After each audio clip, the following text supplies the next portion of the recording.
Hello, and welcome to the SharePoint Framework and JavaScript Special Interest Group biweekly meeting. It is March 15th, 2018. I am Patrick Rogers. I'm joined by Vesa Juvonen, as well as all of you. Thank you, everybody, for joining the call. I apologize, my voice is a little rough. I'm getting over what seems like a month-long cold. So we'll start off this call, as we do with all our calls, talking about why we're doing these Special Interest Group calls. And the idea is that the Patterns and Practices program grew too much. We were the victim of our own success, and where we couldn't cover all of the topics in our monthly calls, we had too much to do. So the idea was we will start. I'm just going through and muting a couple folks here. The idea was we would create these forums. So we have this one for client-side development and SharePoint Framework. We also have one for CSOM and PowerShell development. That we create these specialized forums so we can have a little bit deeper dive on those particular topics, as well as give folks a way to participate in an area that might be more interesting to them. But you're, of course, welcome to participate in all of these calls if you would like to do so. But the idea being, if you're more interested in client-side development or PowerShell development, we've got a little bit of a more specialized place for you to go and get that information. And here we try and foster an open discussion on the SharePoint Framework, client-side development patterns in general, and then as well we talk about the Patterns and Practices PnP JS libraries that we're working on together as a group. Two links down there at the bottom, SPFx-Community will take you to the Microsoft Tech community around SharePoint development, and that's SharePoint development all up. So not just SharePoint Framework, but all of SharePoint development. That's a great place if you have general questions. How do I design my application? Things like that aren't necessarily potentially an issue with a specific library. That's the great forum to ask those kind of questions. We have an awesome active community there, so check that out. And then as well, SPDev-docs will take you to all the documentation for SharePoint. Again, all up. So it, and Cindy's saying she can't see my screen. I'm just sharing to the Skype presentation. So I'm not, hopefully it shouldn't have anything to do with my particular screen. All good in here, all good in here. And so the SPDev-docs is SharePoint development documentation all up. So whether you're doing SharePoint Framework and want to learn how to do that and get started with that, or classic SharePoint development with solutions, that's all covered in the dev-docs there. And we're always looking to improve that, and of course welcome your feedback on the documentation, as we do with everything we do. Our agenda for this week's call, engineering update on the SharePoint Framework, PnP JS client library update, Office 365 CLI update, an update on the PnP reusable client controls, and then we've got three great community demos today. Eric Skaggs is going to demo Docker with SPFx. Vardaman Deshpande is going to do Azure Active Directory secure Azure functions and how to call those. And then Sergey is going to do testing SP REST directly from VS Code, so testing the SP REST calls directly from VS Code. And then we may have a little bit of time at the end for a Q&A, but we'll dive right into it. And then before we get to the meat of the call, I'd like to always remind folks of the opportunities and the ways to get involved to participate in the Patterns and Practices program or these calls specifically. Really, the best way, my favorite way to get folks involved is to do a demo on these calls. So that demo could be a SharePoint Framework solution, a PnP JS based solution, whether that's inside or outside of SharePoint Framework, or it could be just client-side development in SharePoint in general, right? Maybe you've done something on a script editor web part that it's, for say 2010, SharePoint 2010 that you'd like to show off, or some other kinds of solutions. Definitely welcome all those demos. So if you do want a demo, just get in touch with us.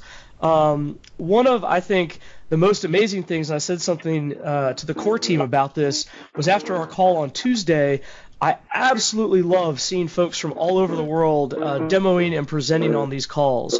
So definitely want to extend that invitation to everybody. If you're interested in demoing, please just reach out. Please just let us know. Definitely want to get you involved and able to demo. And then as well, you can always contribute on GitHub. So whether you find issues and report those, whether you're giving us feedback about any of the various libraries or projects, excuse me, or whether you want to actually contribute some code through a pull request, really welcome and thank everybody for their work there and contributions on GitHub. And then, generally speaking, the final way to participate is just give us feedback. How are we doing? How are these calls going? How are the samples, etc.? How are things? We definitely love to hear that feedback. We can't always act immediately on every piece of feedback, but we do take that feedback seriously. We review it, we discuss it in the core team, and try and act on it, try and improve what we're doing based on what we're hearing from all of you out there in the community. So now I'll turn things over to Vesa for a SharePoint Framework update and latest from SharePoint Engineering. Cool, thank you, Patrick. I will be relatively fast today, which is good, so I don't need to talk about too much on all of these calls, which is great. Now, on the SharePoint Framework side, we do not actually have that much new development. The latest version which is out is the 1.4.1, and now we're gradually making sure that all of our documentation and all of the other stuff related on that is up to date. So surely sooner or later, because there will be 1.5 version, because the 1.4.1 actually was the preview for the new Microsoft Graph capabilities and the Azure AD secured API capabilities, which Wardhaman is going to show slightly later today. Now, a few kind of classic slides, which I always try to keep up to date on these presentations, is the documentation guidance. Patrick did mention this already, but AKMS SP Dev Docs or docs.microsoft.com/SharePoint, you will land into our dev guidance and dev documentation. We're looking into doing quite a lot of updates here. Pretty recently, we do have new REST API documentation coming up. We do have a few other documentation and scenario-based guidance coming up as well.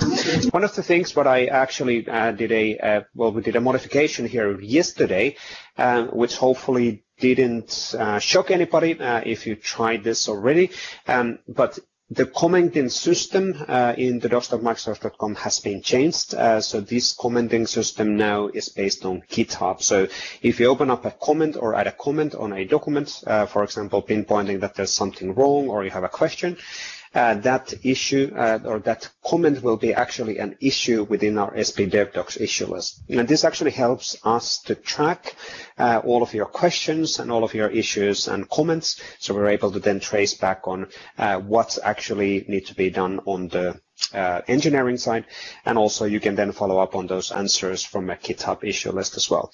I think it's a great improvement because the live fire which we used here in the past was completely independent and isolated solution, and I probably shouldn't be saying that, but it was surprisingly hard to follow up on the comments which were arriving through the live fire, so the old commenting system.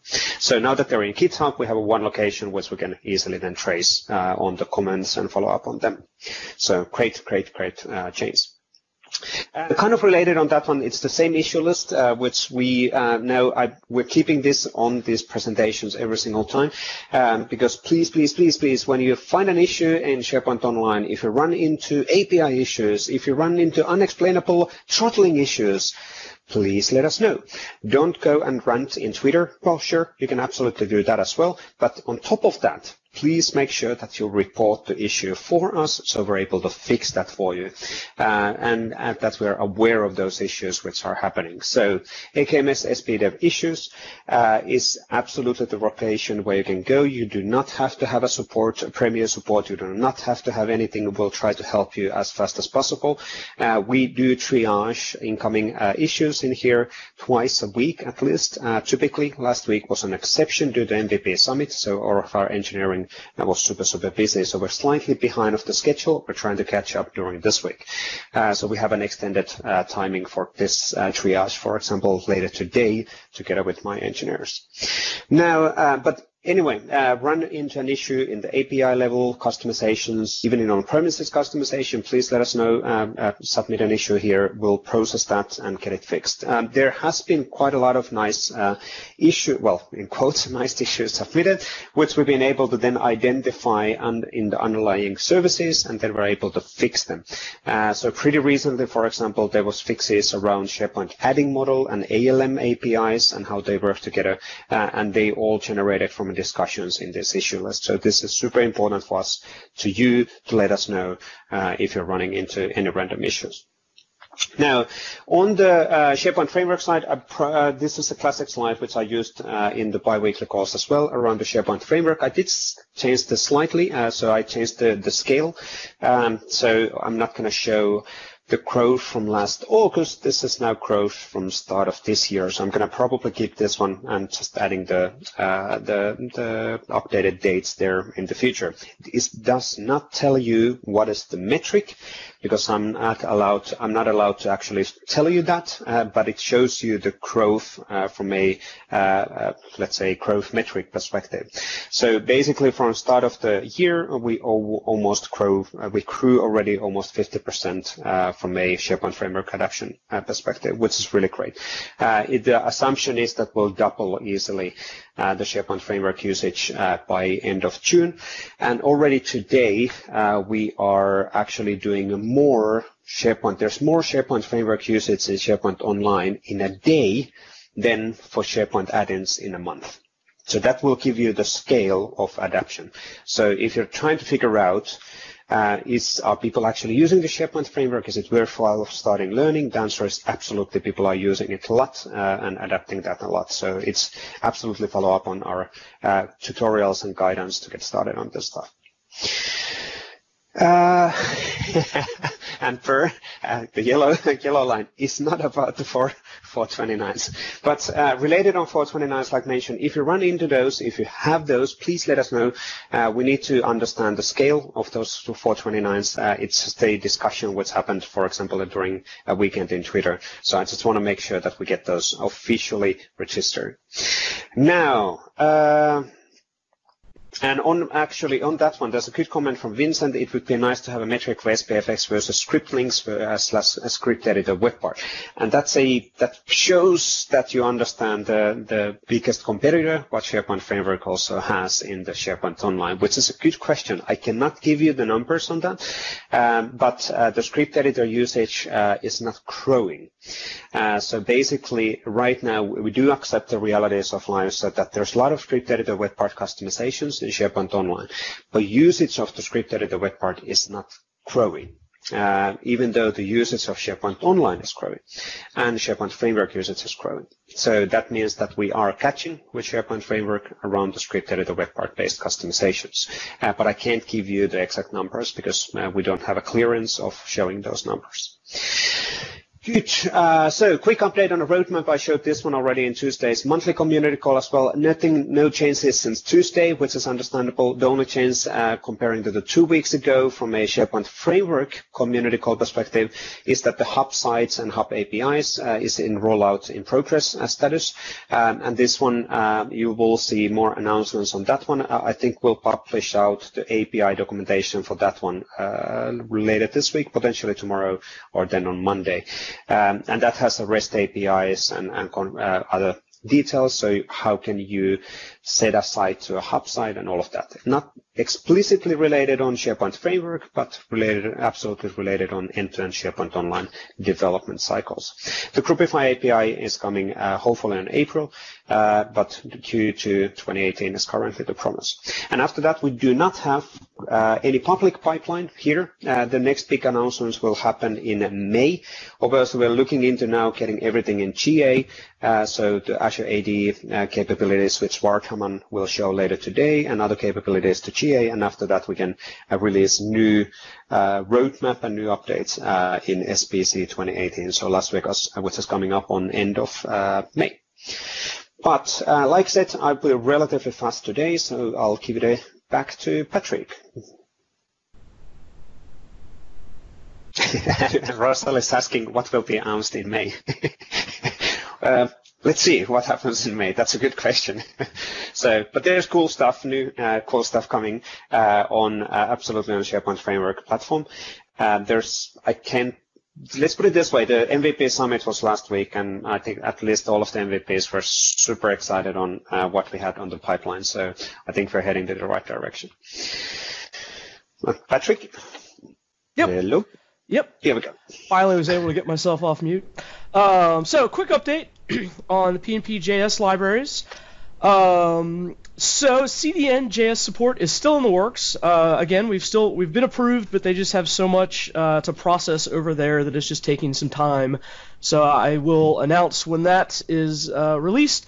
But the nice thing about CDN JS is once you're in, it auto updates every time there's a release. So very cool thing they've built over there. But getting the new libraries listed is still coming along. So the AAD, the Azure Active Directory client, is done. So that's the in-browser client, and that's actually part of the new. There's a beta release out for all the scoped libraries. If you want to check that stuff out.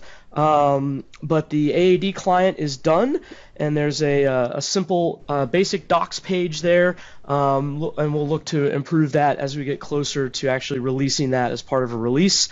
Some basic team support was added to the @PnP/graph library, and then I'm in the midst of working on a large end-to-end sample that kind of pulls together a lot of these ideas of the scoped libraries, working with Graph and Azure AD inside the context of SharePoint Framework, and some different things we can do. So that will be published hopefully later this year.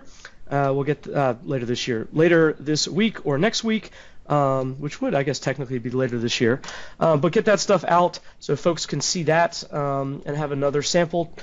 Looking at the roadmap, where we're heading, I did want to mention, I know there's some stuff that's built up on the issues list that I haven't gotten around to. I know there's been some great discussions from folks on there. I promise you, not ignoring it.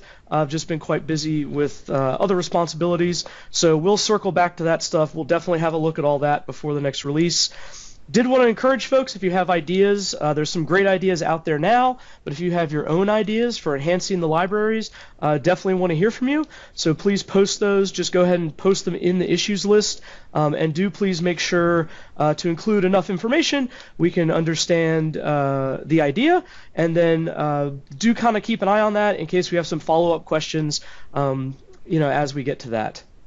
And I did want to mention, and we'll have much more publicity around this when it happens, but right now the scoped libraries are in github.com/pnp/pnp, and for various reasons it's going to be renamed to PnP JS.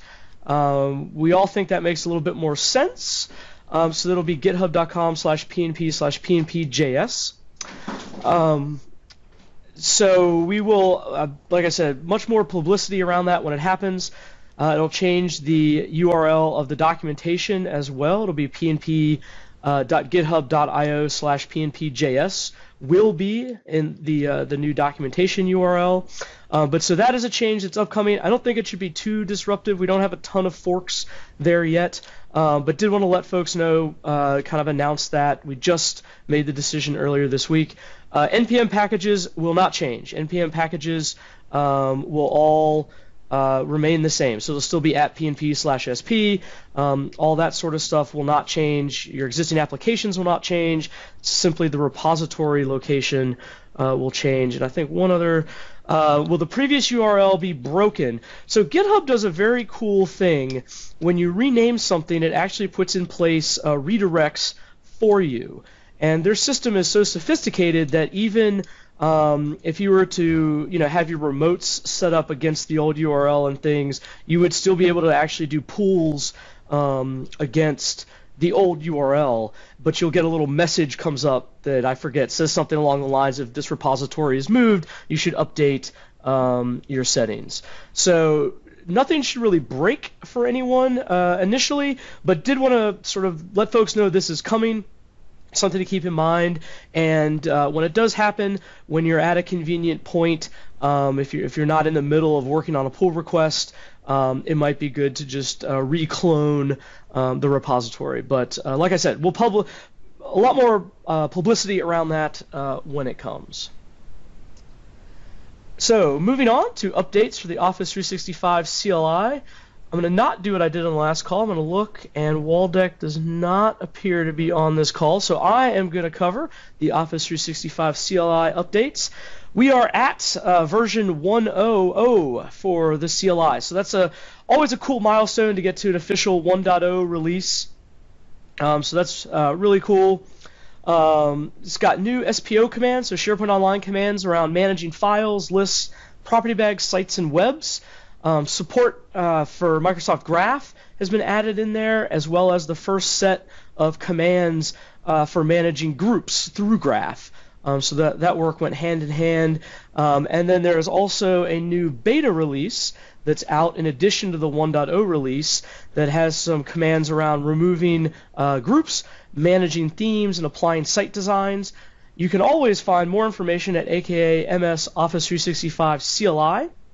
And for those of you that haven't tried it or haven't had a chance to check out the videos, you can always install it and play with it with npm I at PnP /Office365-CLI.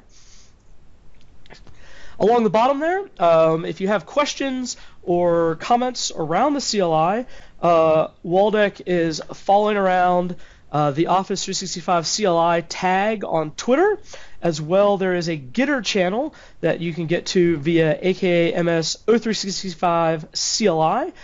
You can ask questions and have discussions around the CLI there as well. Great to see the growth, and Waldeck has always wanted me to thank everybody that's contributed to the growth of the CLI with either their ideas or their code submissions via pull requests.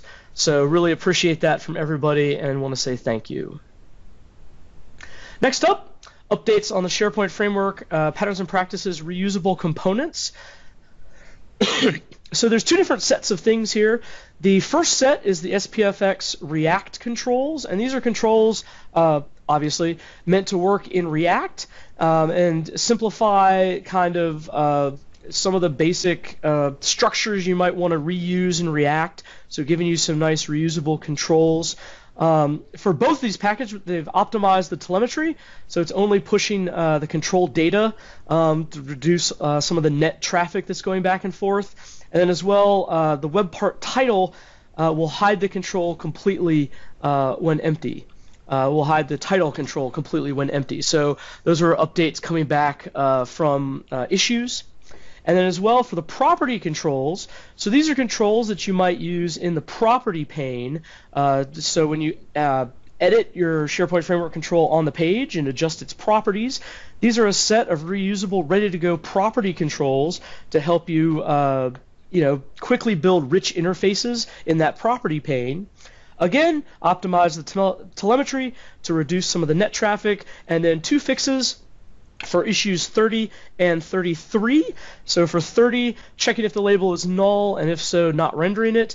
And then for the property field picker, property field people picker validation, it did not work as expected, and now it does work as expected. So thank you to the folks for reporting the issues, and great work getting those fixed. If you haven't, please do check out the webcast, aka MS SPFx-controls-webcast, and that will do a nice introduction to both of these things, both of these projects, and how you can get started using them in your projects that you're writing. So with that, we've got 3 demos today, so I want to make sure we leave plenty of time. And I think we've done that. So Eric, if you are on the call and ready to go, Eric has got a demo around working with SharePoint Framework in Docker. Yep. Can you hear me? Yes. Hi, Eric. So hello. You are a presenter. If you want to go ahead and take over and get started. Sure. Yes. 1 moment. That should be coming through shortly. And we'll give it just a second here. So loading on my side.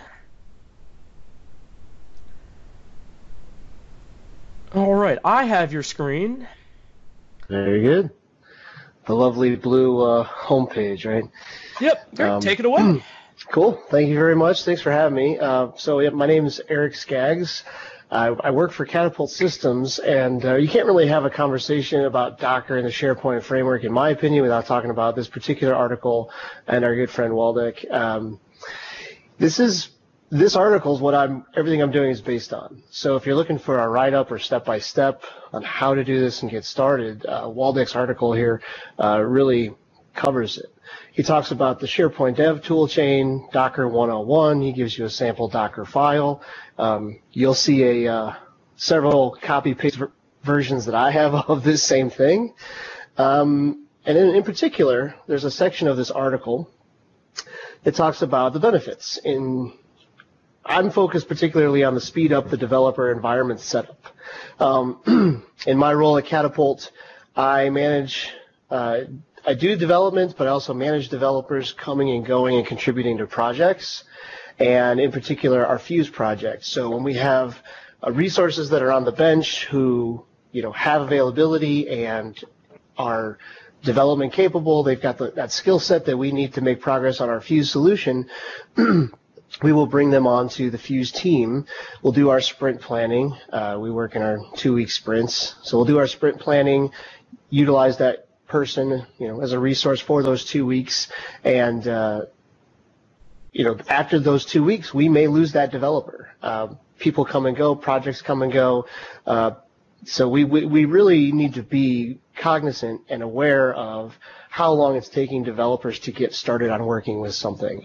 And so if you're not familiar with the SharePoint framework, or you're not familiar with Docker, or even if you are, you may have various things installed on your machine that conflict with what we need and what we're using inside our development for the SharePoint framework solutions we're working on for Fuse. So that's kind of the business problem here that I'm trying to solve is, with developers coming and going, how do I minimize the overhead of troubleshooting versions of Node, NPM, Gulp, Yo, the Microsoft SharePoint generator for Yo, et cetera, et cetera.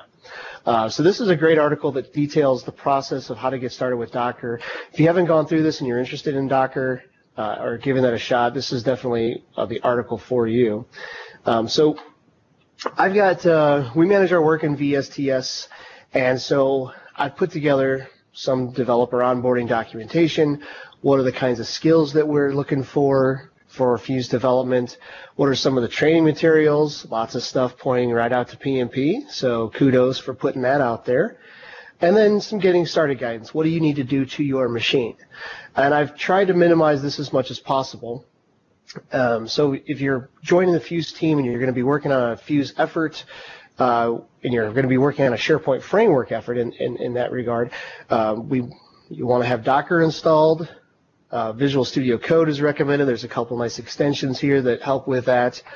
And then there's some general guidance on how to create a new project, how to work with an existing project. And so the idea is that, and actually let me take you through the scenario here. I have, in Visual Studio Code, you see, I have a SharePoint framework solution that's up currently. And right now, if I were to do like an NPM version, this is my machine, so I've got 5.6 installed globally. And so we can look at the Node version, 8.9.4, and so on. So if I do NPM, and I forget the commands here, -g depth equals 0, I think. This should show what's installed globally on my machine, which in this case is nothing. So I was looking inside the local directory.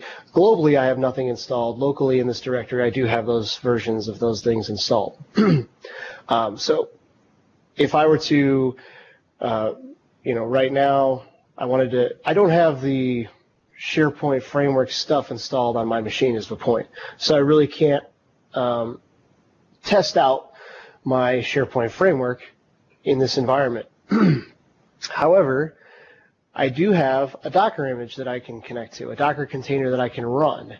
And so what I've done for Catapult is we've got a Docker Hub repository out here where I have a few different images, and we sat down and we talked about naming conventions, and kind of thought, well, the most important part of what we're going to put into our Docker image is the SharePoint Framework generator. So we've got version 1.4.0, version 1.4.1, and then we thought for those different versions of the SharePoint Framework, the generator, we may have different versions of Node or NPM or Gulp or what have you. So that's where the lettering comes from, A, B, C.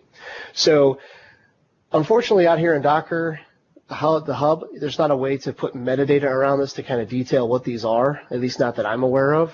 So that's where my wiki comes into play in VSTS, is we've got the various Docker images available to our developers listed. So 1.4.0-A has these versions of these things installed, and here's the original Docker file that was used to create and build that image and push it up to the Docker Hub.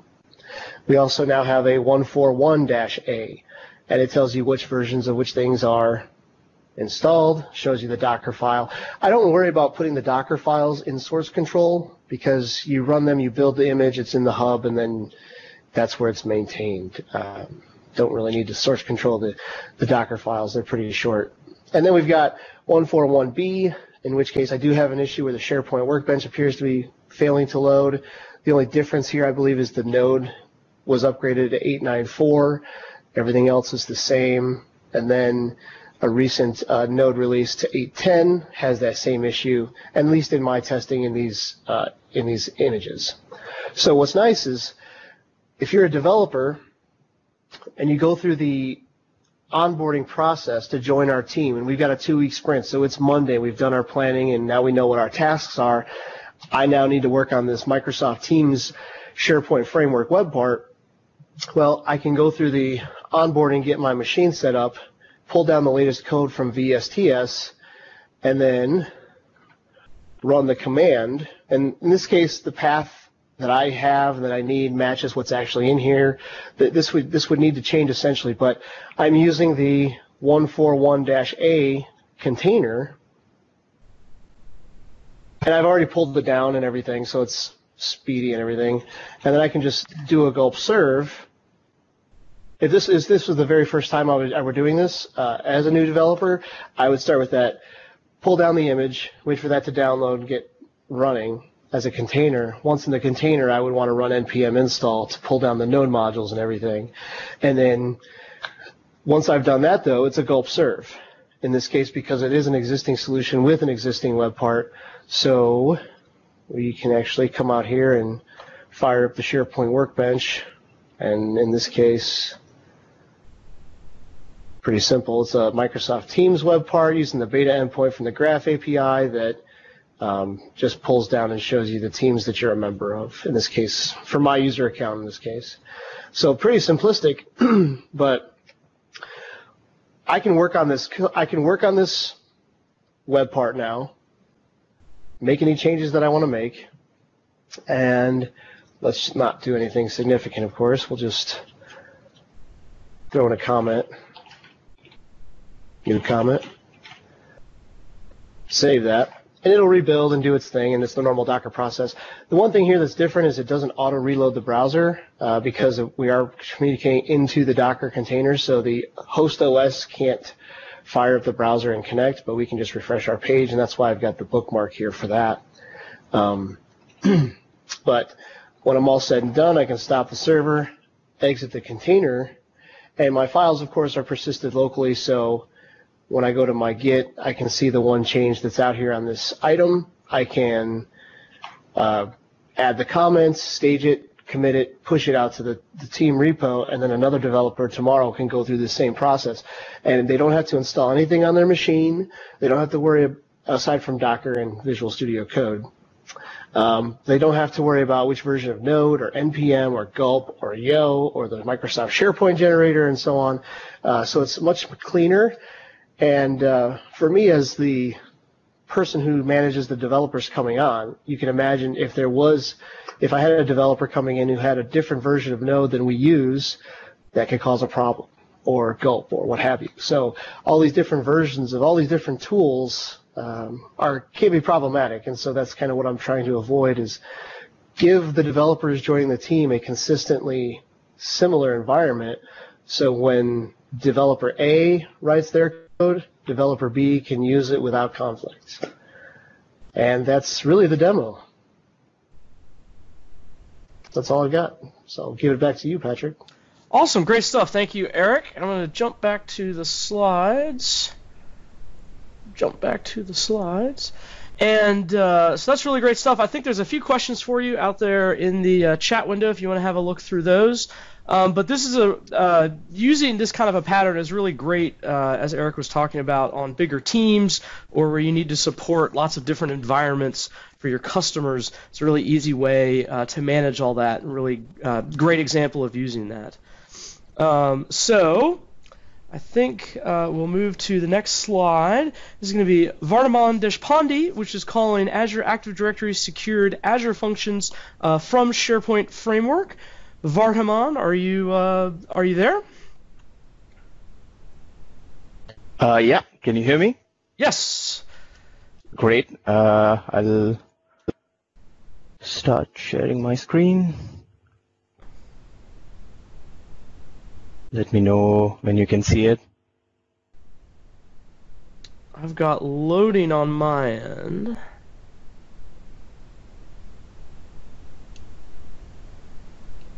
And I've got it. Cool. So thanks, Patrick. So I'm Vardhaman Deshpande. I work for a company called Content Code based out in London, UK. And today we're going to see how to use the new AAD HTTP client introduced in SharePoint Framework 1.4.1 to actually call out an AAD secured Azure function. Now, the main difference here is within the Azure function, we would be able to have the context of the current user, or rather, we would know which user has made the call to the Azure function.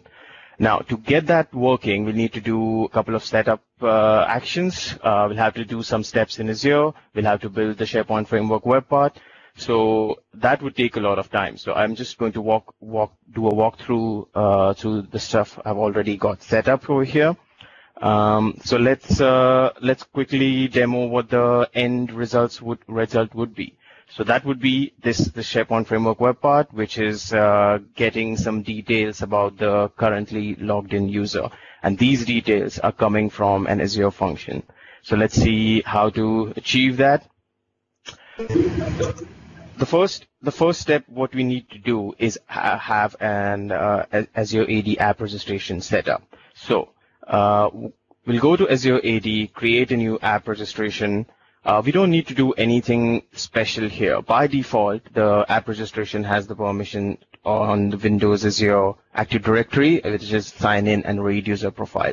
That's the only thing we want to do right now. We don't want any other permissions. We only just want to sign in based on the current user. And so that all users don't get the consent prompt, we can grant permissions as an admin on behalf of all the users. So once the app registration is set up, we'll click on grant permissions and say yes on behalf of all the users. Now, since I've already done that, I'm not going to do that again. We don't need to do anything, just need an app registration, maybe note the client ID of the app registration as we will be using it later. The next step is to actually set up the Azure function. I won't go into the details of actually creating the Azure function. I'll just point out some of the important steps we need to do. So once the function app is created, we need to go into the authentication and authorization section. Turn on the app service authentication in the action to take when request is not authenticated. We'll set up the login with Azure Active Directory. Authentication provider would be Azure AD. And in the advanced section, we'll actually paste the client ID of the app registration we created earlier. This is so that whenever any function which lives in the function app needs authentication, it will use this particular app registration for authentication. So after doing that, we don't need to set up any client secret or anything right now. Everything will be handled by the SharePoint framework. So once this is set up, we just need to set up the course. Since the call to the function is going to come from a SharePoint framework web part, we need to allow the SharePoint domain access to the Azure function. So this is another thing which we need to do. That's it basically in terms of setting up the Azure function. The next step would be to actually write the code for the function. Now in this case, I have I've used Visual Studio to create a precompiled .NET function. And there's not a lot going on here. I'm just creating a dictionary.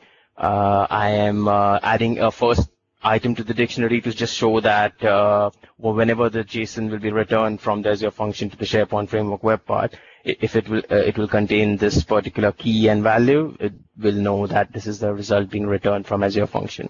And then whatever are the current claims, or rather the current context of the user, we'll just put that in the dictionary and then return the dictionary as a JSON object back to the calling code.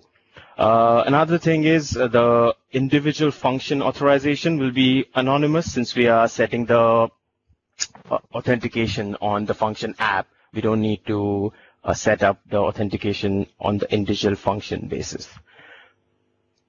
Right. So that's it in terms of the Azure function code itself. We'll need to obviously publish this code into the function app, and which I have already done over here.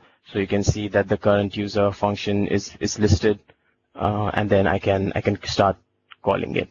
Just to kind of make sure that this function is AAD secured, we'll try to open it up in the browser, and then I'll be redirected to a login screen just to kind of prove that indeed the function has AAD security.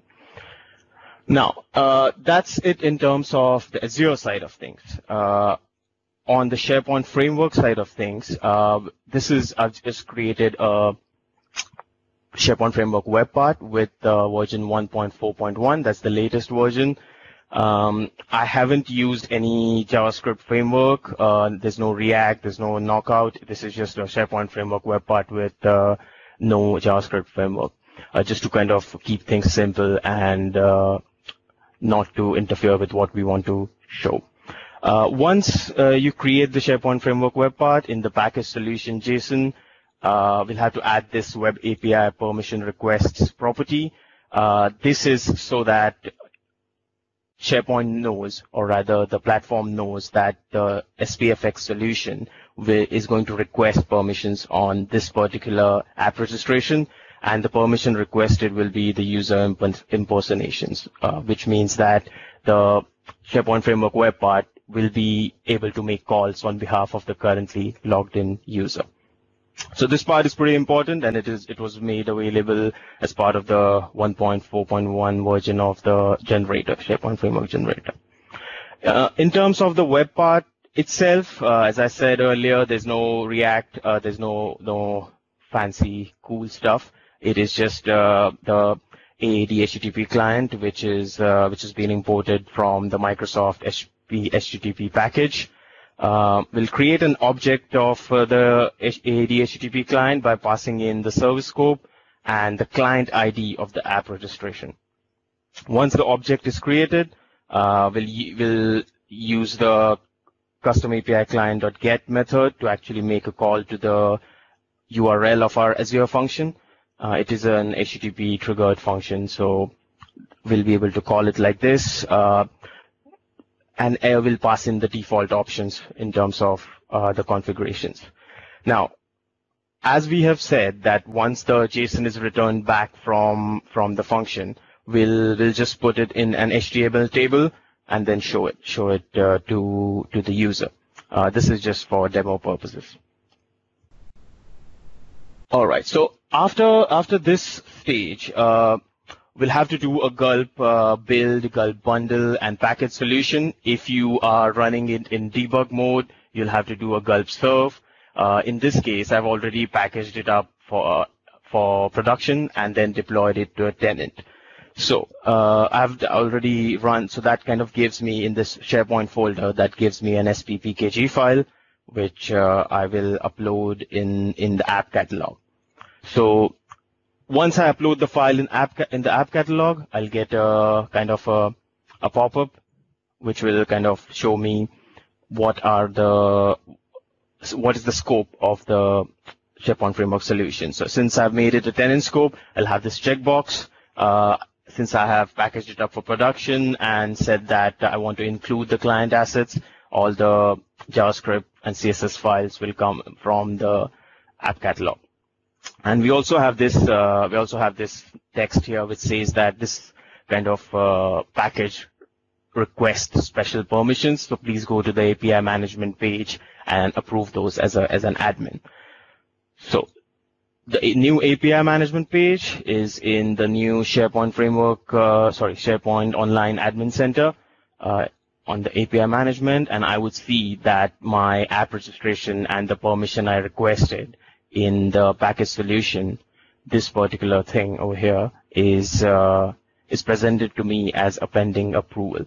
Now I'll click on it and I'll approve the permission as an admin, which will then allow the user to add the web part to the page and basically allow making it calls.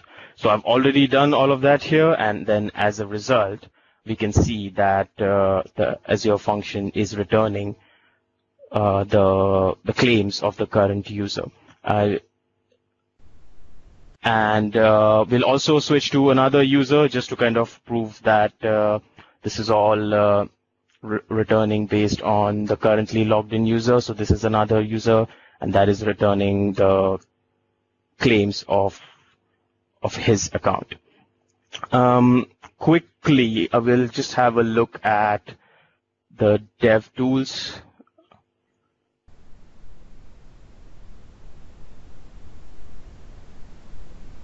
So if I just refresh and I go to the actual call being made to the function, I can see that the response is being returned from the Azure function in JSON format, and there's a token attached to the call. So if I just copy that into and try to decode it, you can see that all the values of the current user are sent along to the call. So this way we can have a SharePoint Framework web part which makes call to an Azure function, and then the context which you get in the Azure function is for the current user who made the call. So this possibly opens up a lot of opportunities to talk to third-party services, to any third-party APIs on behalf of the currently logged in user in SharePoint. Now, since I'm already on this page, I didn't get the pop-up window, but if I was to open up a new window, this pop-up would show up. I will have to enable the pop-up, and then the authentication would go ahead and take place. So this is not, according to me, this is not the ideal way, but I guess work is being done there to kind of see what can be improved there. So that's the quick kind of walkthrough of what I wanted to cover. I've got a blog post here to kind of go through all of the different steps which you need to take. I'll paste the link in the chat window if anyone is interested. So that is kind of what I wanted to cover today. Thanks, Mark. So Vesa here. I'm just going to jump on two things. So for you had a great blog post on this one. We will have actually a webcast coming out on next Monday around this topic as well, and we are currently updating our documentation to include exact details for calling securely third-party web API using the new 1.4.1 version of SharePoint Framework. Now, maybe one point to note here, and I think we have Sergey can actually start sharing already a screen, but maybe to notice this one, that this is really the holy grail of SharePoint online development, at least from my perspective, because now if you can securely call an API hosted in Azure, and with an access tokens and all of that based on the user, you have anything is open. Yeah, all the possibilities what are in Azure is the possibilities for you as well. So you can easily access LOB data from on-premises, you can access LOB data from Azure, you can do whatever as needed. So it is absolutely brilliant pattern. And we'll keep on adding more guidance on this one in the docs.microsoft.com as well. But thank you, Bartman, for that one. Really great stuff. And Azure Function, no doubt, is probably the easiest way to build the custom APIs in SharePoint Online. But let's let Sergey to do the final demo section. Sorry, Patrick, you'll close up. As needed to drop by on that one. So, Sergey, yes, take it away. Okay, hello everyone.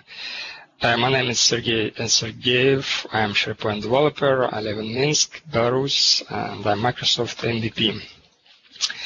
In my demo, I want to show you how you can utilize Visual Studio Code for testing your REST API, SharePoint REST API, and even Graph API. I bet you know about Postman Chrome extension. Postman is a great tool, actually, for testing various of APIs, including SharePoint. However, you probably don't know that Google deprecated Chrome apps, which means that in the nearest future, Postman app will stop working, and you will have to use standalone Postman desktop application. The issue is that this standalone application, I would say, has some kind of unclear story about managing and intercepting cookies from Google Chrome. It has Cookie Manager, however, it can't intercept cookie out of the box from Chrome. You have to copy them manually, which is sometimes, pretty inconvenient. Anyway, in my demo, I want to show you how you can utilize Visual Studio Code for sending and for testing your REST API, including SharePoint REST API. For that purpose, you should install an extension called REST Client. You can see it right there. After installing, you should create a file with .rest or .http extension. I'm going to show you 3 different samples, starting from the easiest one. So I've prepared a few requests. And this is my simple.rest file. In order to send the request, you can write it such a way, so it's very simple. Just get your URL, some headers, and that's it. All requests are separated with this pretty fancy commands syntax. I'm going to run my first request to my SharePoint Online tenant. Let's try it. And of course, I received access denied because I haven't provided any authentication data, right? How to do that? It can be done pretty quickly. We can open just Google Chrome, open our DevTools, go to Application tab, find Cookie section, select our cookies, and I can just copy-paste my feed-auth cookie, like this one, feed-auth equal to the value, semicolon, and I need RTFA cookie, like this one. There's a special syntax for variable inside .rest files. And I'm going to use this variable right here. So I am attaching a cookie header to my request, and this request should be authenticated. Now let's try it. And you see I received my web information. If you want to perform a post request, of course, you have to attach request digest to your request. And you should attach request digest only in case if you are using cookie authentication. This can be done also pretty easily. Let's send post request to context info. I received form digest. I just copy this digest value into my variable, and sorry, and I can send post request to web endpoint, and for example, I'm updating my web title. Let's try it. I received no response. Let's refresh the page. I will see my new title. So this was the first small example. Next one involves authentication on the fly. Actually, this feature was introduced recently by a guy from Microsoft. His name is Michael Flanagan. Probably you guys know him. He did a great addition, actually, and I want to say thank you to Michael because he did a great work. With his addition, you can use Azure Active Directory authentication in order to test your SharePoint or Graph APIs, or actually any other Office APIs. For that purpose, you can see I have additional header here called authorization, and there's a special environmental variable called AD token. You need to pass it, and you need also to specify your cloud. I'm using public Office cloud. There are also dedicated scenarios for Germany, for example, or China. And the third parameter is my tenant ID. If I click send request,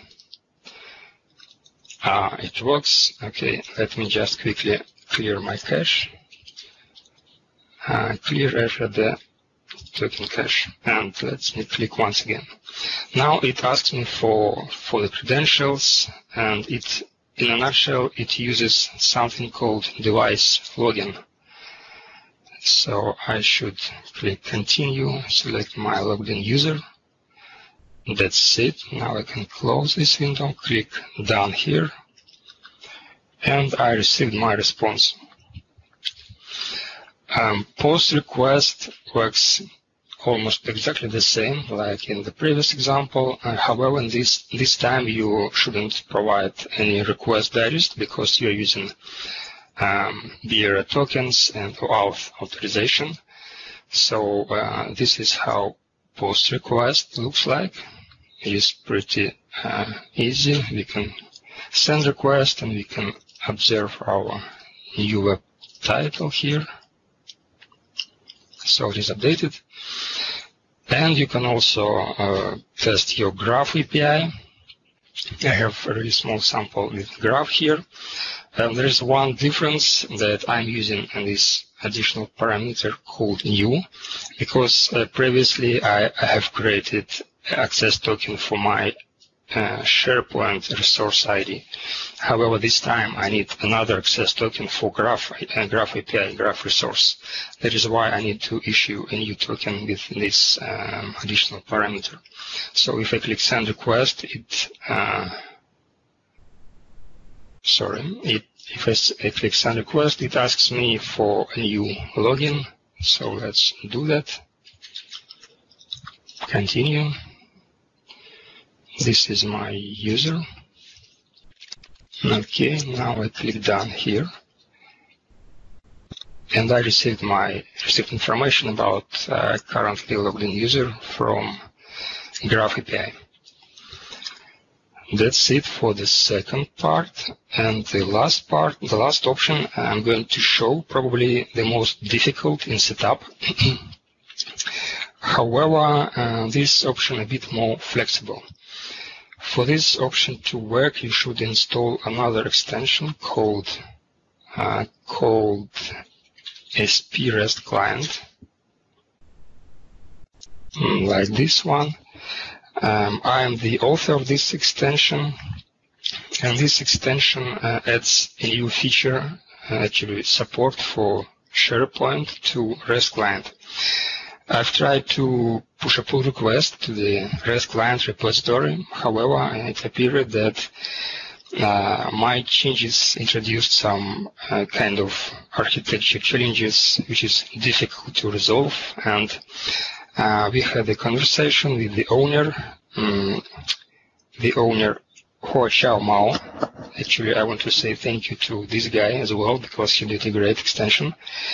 So we had a conversation and we agreed that for now the only way to move forward is to create a separate extension if I need to support SharePoint inside REST client.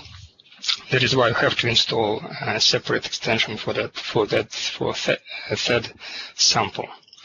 So after installing, you should provide additional settings in your VS Code configuration. REST client has a lot of different settings, and it has also a notion of environment and environment variables. You see I have a few variables pre-configured. For example, there is a variable called dev tenant. In this variable, you should specify SPFx variable, which is a path to your file, JSON file with your credentials data. If I open this file, so you see it contains client ID and client secret for authenticating inside SharePoint Online. I have also on-premise version, which is credentials, my on-premise credentials. So let's see it in action. SPFx client hides authentication details, and it does everything regarding authentication under the hood. That is why you shouldn't provide any cookies or any authorization headers. You can just use your you can send your REST API queries. However, you need to change environment from Visual Studio Code to match your SharePoint site URL. For example, I specified for dev tenant, I'm using nvapps tenant, so I should change my environment to dev tenant, like so. So currently my environment is dev tenant. Now I can send my request,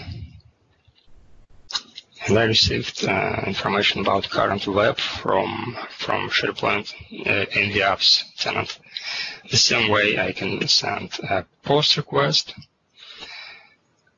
and I can also send request to my on-premise SharePoint. However, that means to do so, I have to switch my environment to on-premise and send this request.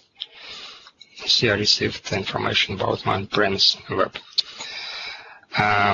REST client has a lot of different settings, parameters, and different things. There are a lot of documentation, so if you are interested in, please check out documentation for REST client, for SPFx client.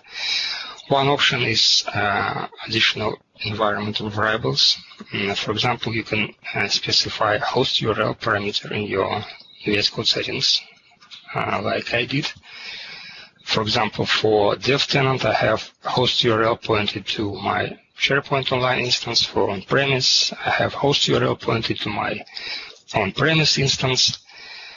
And by clicking send request and by changing active environment, I can send requests to different tenants on-premise or online. Or you can, such a way you can test, for example, your production, staging, and test environments using one simple request. So basically, this is it from my side. Thank you, guys.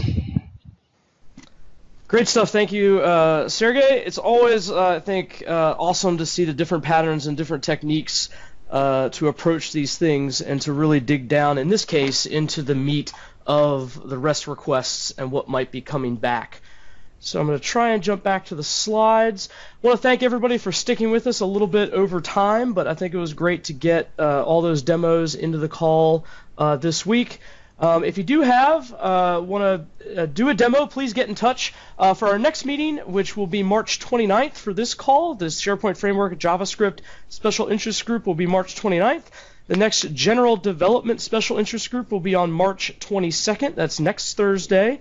So just want to thank everybody for coming to the call. Appreciate everybody's involvement. Learn, reuse, and share. Everybody have a great weekend, and we'll talk soon. Bye. Bye. Bye-bye.